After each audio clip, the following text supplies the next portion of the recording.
Gafi berarti cicena Kamal galchuti fi hangasa Ibrahim kamulet. Why?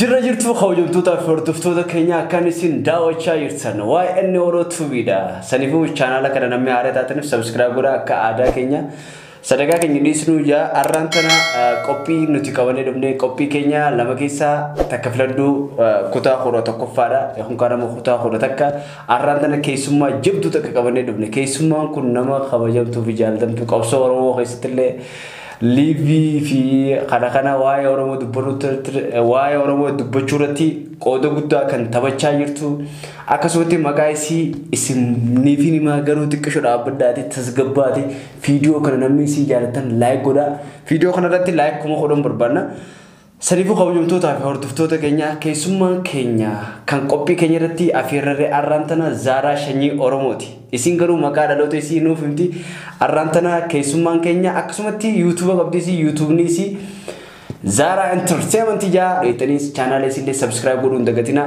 channel isin linki isa comment duratti pin isin godha dheetanis subscribe godhuun dagatina isin yaa kabajamtootaa fi hordoftoota keenya haasoo isinitti dheeradhu Zaaraa welcome.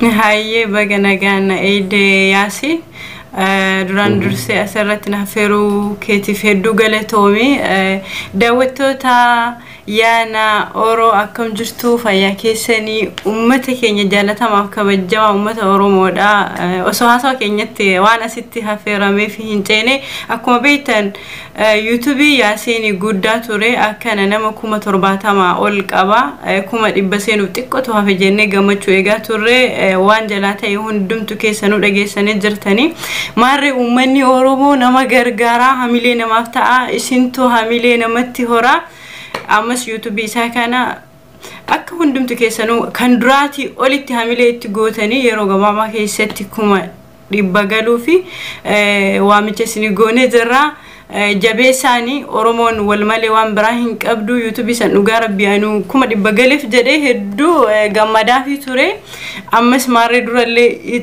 isintu xaaree asiin gahee ammas YouTubein kun akka kan duraati olitti guddatu hamilee ta'aafi jedha gara gaafii ittina hafeerteet ittinuun deemeyye tole duraan dursee Zaaraa Shanyii Oromoo itti mee Zaaraan maqaa kee kan dhugaatii fi kana ichi boodana bikkeetti dhalattee fi bikkeetti baratte akkasumas yoon fi daawwattoota hiyyaaf himtee hedduu takka gammada.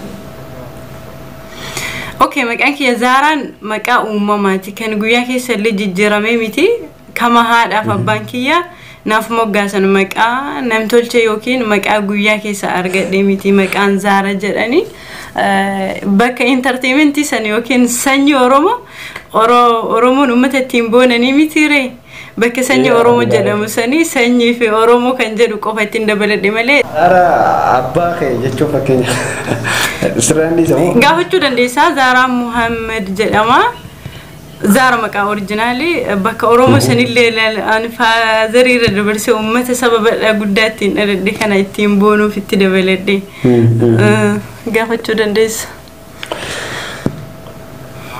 Ta'u okay Zaaraa qophii keenya daawwachaa jirtu na fakkaatti. Baay'eetti gammadee jira waan bareeda hojjetaa jirta. Asirratti har'aanis qophii sanarra argamuu kiyyaa fi gammachuun guddaa qaba. Sanifu qophii keenya lama keessa takka filadhu jaa irra walii irra naa darbiin hin jirtu nama ta'a dirqama takka filachuu qabda sanifu karaa qophii keenyatti haasennaa. Hayyee. Sanifu qophii keenya gaafii keenya kan duraa maal jaa Zaaraan fakkeenyaaf maallaqa moo yookaan kan ammoo maallaqa doolaara miliyoona takka moo nama fakkutaa akka gaariitti gurraachatee funyaan hin qabne waan takka hin qabne fakkeenyaaf nama fakkutaa dhiira fakkutaa yeroo muudamoo maallaqa miliyoona takka fudhachuu irra filatta. Okay, gaafiin tuni gaafii nama waliin namustu maallaqaan fudhadha.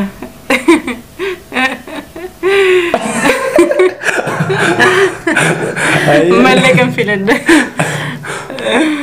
Yaa wani birawaan biraya de kana adda ta'e qabaachuu danda'anii isaanis mirga isaaniiti garuu ana akka zaraatitti mallaqa sana naaf wayya. Yaa.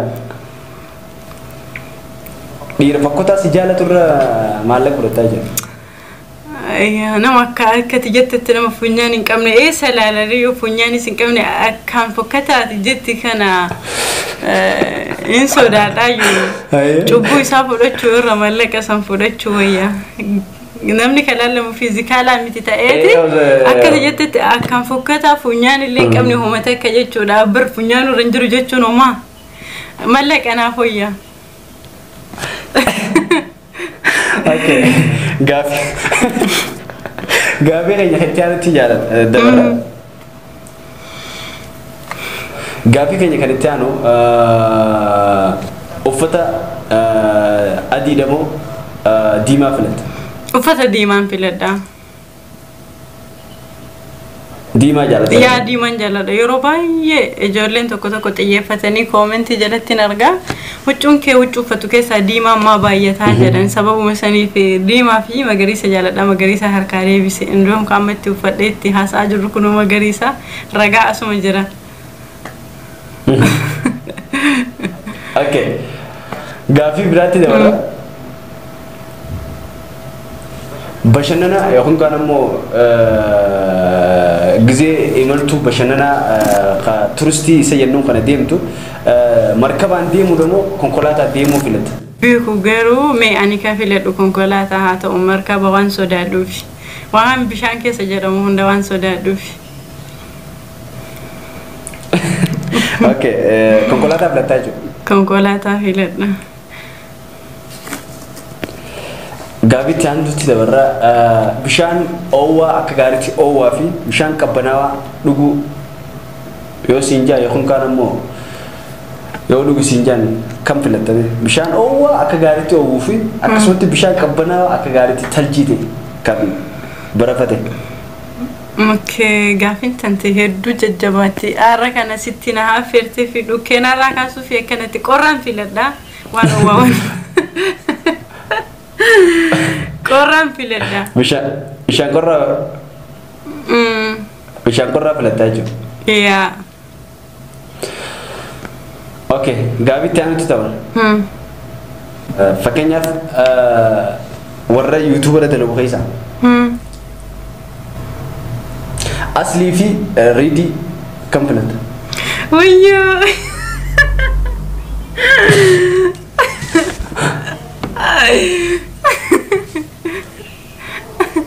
Ummata bakka yaasii nageesse kana ummanni haa murteessu nama walitti na buusu nade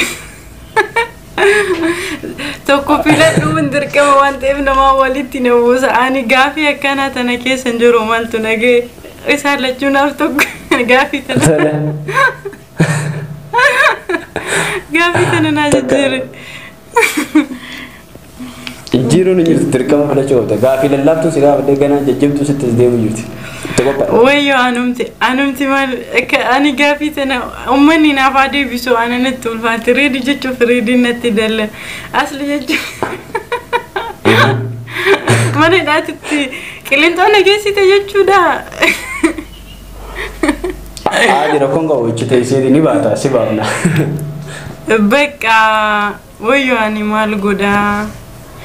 Asli jedhure so torbe kana YouTube tu jala gubatee jira erga dubbadhu. YouTube echa filatte moo? YouTube echa filatte moo? Maal godhe duuba? Okay ani asli da jechu.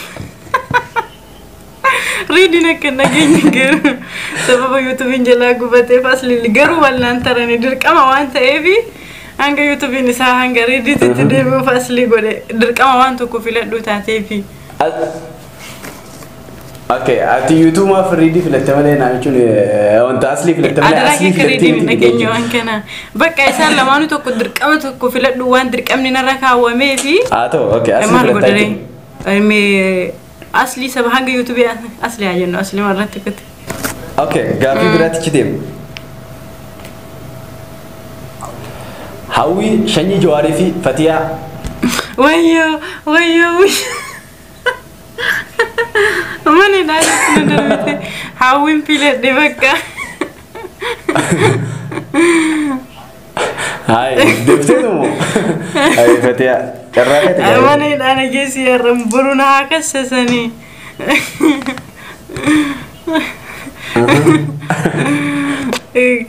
Bakka Hawwin filadhe jira.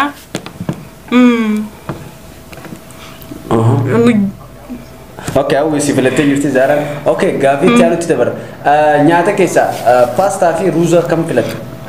Gaafii kanneen lamaan akka dafee si deebisu injifannoon galuun baranuma akkuma jedhan sana paastaan filadha. Ruuzan jaalladha. Baay'ee nyaachuu hin danda'u.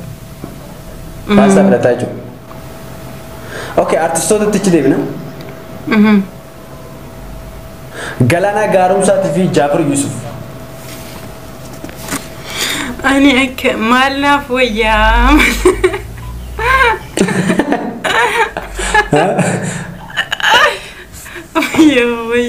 Maal naaf arraa ani rakkoo boodarraan dhufu na ilaallatu garuu situ irraa na gaafatama.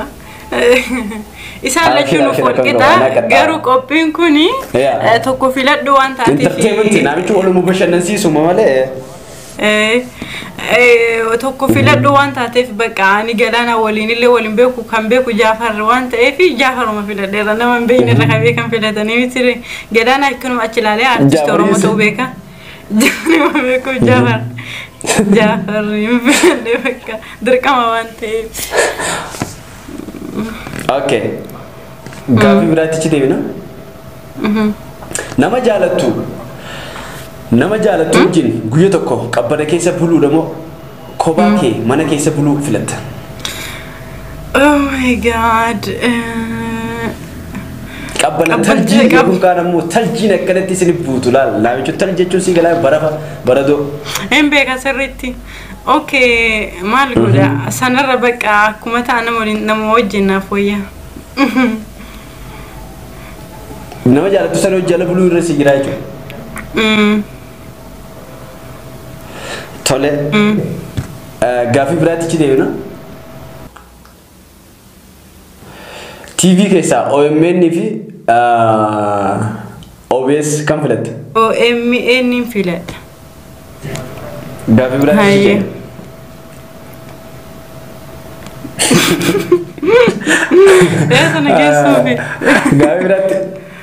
Gaafii biraatti ichi deebina. Kamaal Galchuutii fi Hangaasaa Ibrahim kam filatte?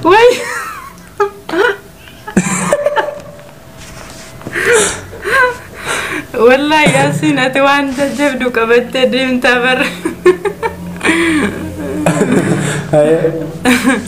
أنا ساعتي كانت نموت بارتي سياسة هندو مايو دوغا دبتشو في إندي جروسي هنجالدو إنيونو تا إنيوني هيوتا أورومو الكيسة اللي نمني يعني بايدين كسيفادو جراني akkuma ta'etu haa ta'uuti nama gaafa Jawaar aarsaa kafalu wanna jedhu yaa'u Kamaal Hayyuudha hanga isaa walii xiqqoo wal tara waan ta'eef yani garuu filadhee osoo hin taane qophiin kun dirqama waan ta'eef haa ta'u Jeneraal Kamaal jedhee jira.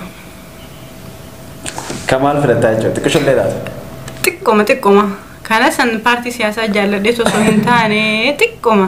Maaliif jennaani nama Jawaariif hirrifanneen jaalladhu. Saa dhugaa keeti maaliif dhugaa keeti sadarkaan isaaniitu waladdaa dhugaa waan ta'ati saniifuu Kamaal filattee jechuudha. Haa ta'u Kamaal kana yoo ta'e muzaranyaa akkanaan hin jenne yaani Kamaal illee partii isaas hin jaalladhu. No, zaranyaan hin toone kasi mirga keeti abbaa feete filachuu. Filadheetu osoo hin taane hin filadhu beektaa akkasumatti haa kabajamanii haa ta'anii an paartii isaaniis hin jaalladhu paartii isaaniis hin deeggarus hin jaalladhu garuu wanta kana waan wannaa ta'eefi. Zara waan jettu yoon fe'afe qophii keenya asumarratti raawwannaan sin jedha.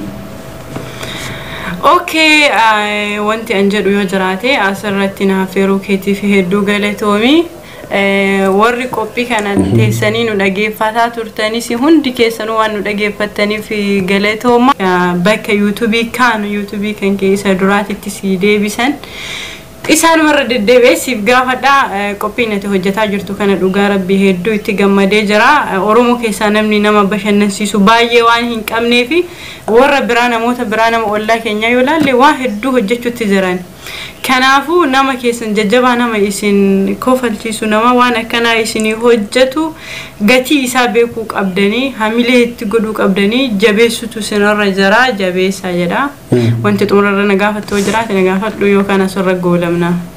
Yoo galatoomne keessaa teenya waan yeroo reedii yookaan immoo yeroo fudhattee chaanaala keenyatti argamte maqaa hordoftoota waa'ee nuurooti fi maqaa hordoftoota Zara Entertainment galatoomne siin jaa akkasumas maqaa uummata Oromoo miliyoona 50 galatoomne siin jaa.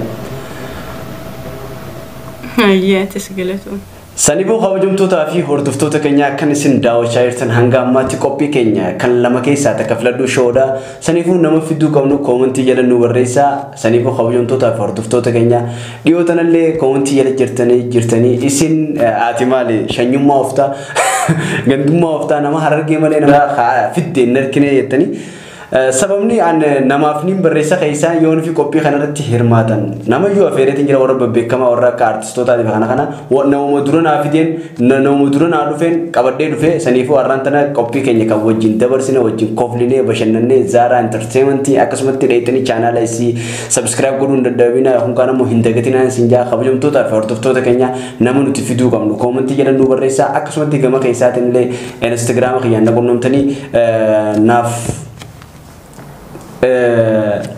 ibsuun dandeessanii viidiyoon kun akka isinitti tole abdiin qaba hanga viidiyoo biraatiin wal agarratti gamanumaan nageetti horaa bulaa nagaan nuturaa isiniin jenna kabajamtootaa fi hordoftoota keenya hanga viidiyoo biraa wal agarratti assalaamu alaykum wa rahmatullaahi wa barakaatuh filannoon keessan waa inni horaa ta'u.